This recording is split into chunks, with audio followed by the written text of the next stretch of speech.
The Union Pacific Big Boy, a chronicle of steam Zenith. Our tale begins in the late 1930s, a period of both economic recovery and gathering global tension. The Union Pacific Railroad, a vital artery of commerce stretching across the American West, faced a growing challenge. Its existing motive power, while capable, strained under the burden of ever-increasing freight demands, particularly across the formidable landscapes of the Wasatch Range in Utah and Wyoming's Sherman Hill. These weren't mere inclines. They were brutal tests of endurance, relentless climbs that often forced trains to rely on helper engines, a costly and time-consuming solution.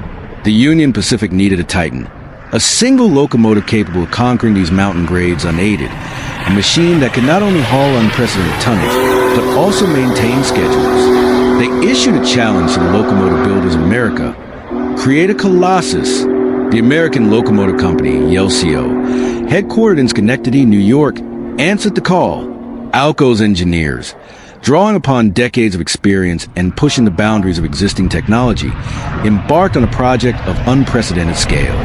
The result, unveiled in 1941, was a locomotive so immense, so imposing, that it instantly earned the moniker Big Boy.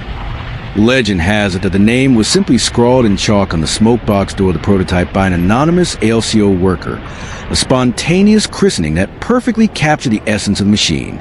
The Big Boy, officially designated the 4000 class, was more than just large.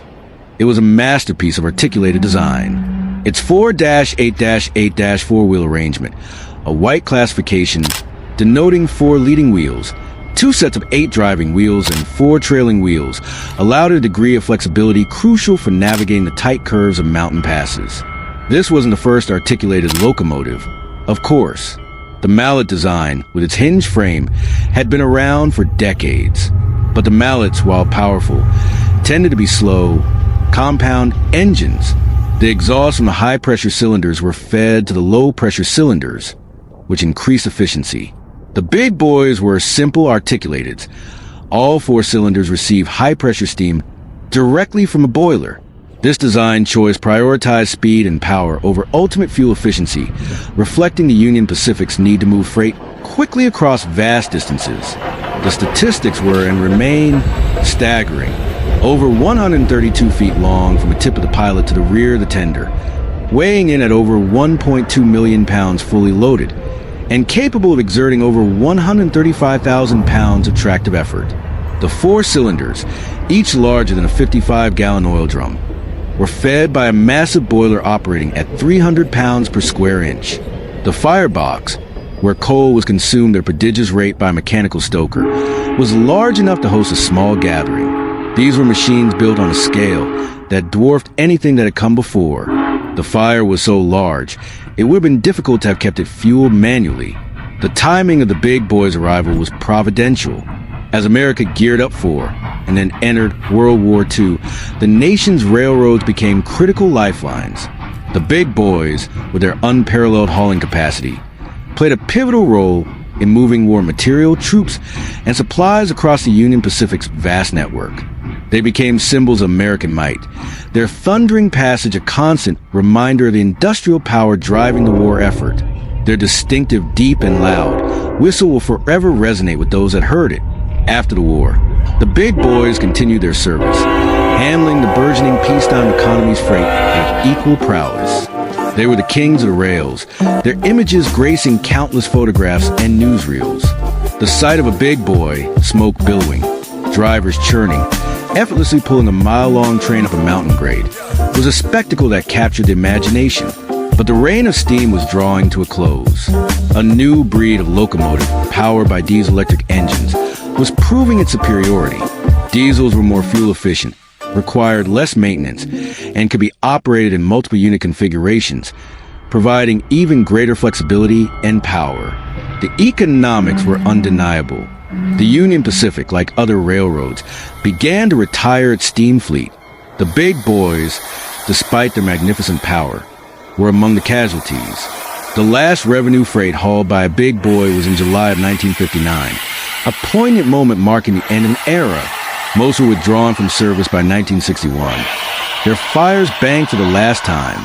Yet, the story of the Big Boy doesn't end with retirement. Of the 25 built, 8 were preserved, finding homes in museums and parks, silent sentinels of a bygone age. They stood as monuments to a time when steam ruled the rails, attracting generations of visitors who marveled at their sheer size and complexity. And then, in a twist that few could have predicted, came a resurrection. The Union Pacific, recognizing the enduring appeal and historical significance of the big boy, reacquired number 4014 from the Rail Giants Train Museum in Pomona, California. In 2013, a monumental restoration project was undertaken, a testament to the skills and dedication of the Union Pacific steam team. Thousands of hours of labor, countless replacement parts, and a deep understanding of these complex machines were required. In May of 2019, Big Boy number 4014, resplendent in its original livery, moved under its own power once more. It was a moment that sent chills down the spines of rail fans worldwide. The last of the Giants was no longer a static display. It was alive again, breathing steam and fire, a living, breathing embodiment of a glorious past.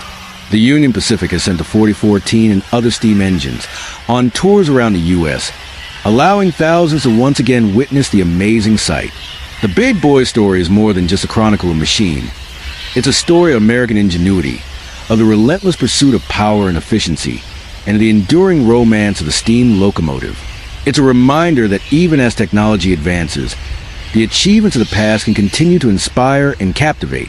It's a story etched in steel and steam, a story that continues to resonate today. It's a story that demonstrates, even with modern technology, there is still interest and passion for the power of steam.